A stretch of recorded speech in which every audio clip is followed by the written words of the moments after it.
نبی پاک صلی اللہ علیہ وآلہ وسلم نے فرمایا، اے اللہ، اے آسمانوں اور عرش عظیم کے مالک، ہمارے رب اور ہر شے کے رب،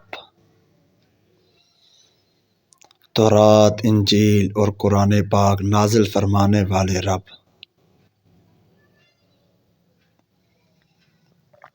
اے دانے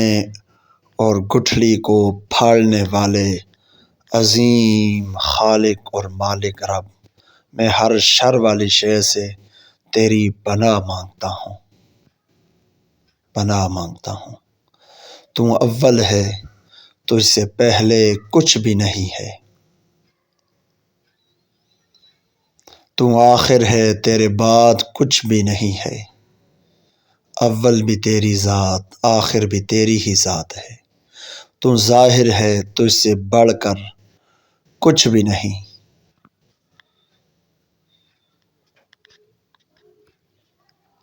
اور تو باطن ہے، تیرے سوا کچھ بھی نہیں، ظاہر بھی تو ہے، باطن بھی میرے تیری ہی ذات ہے۔ تو ہمارا قرض ادا فرما اور ہمیں اپنی رحمت سے، اپنے کرم سے، فقر سے بے نیاز فرما، آمین۔ یا اللہ، دیکھنے والوں کے غیب سے مدد فرما دے، آمین۔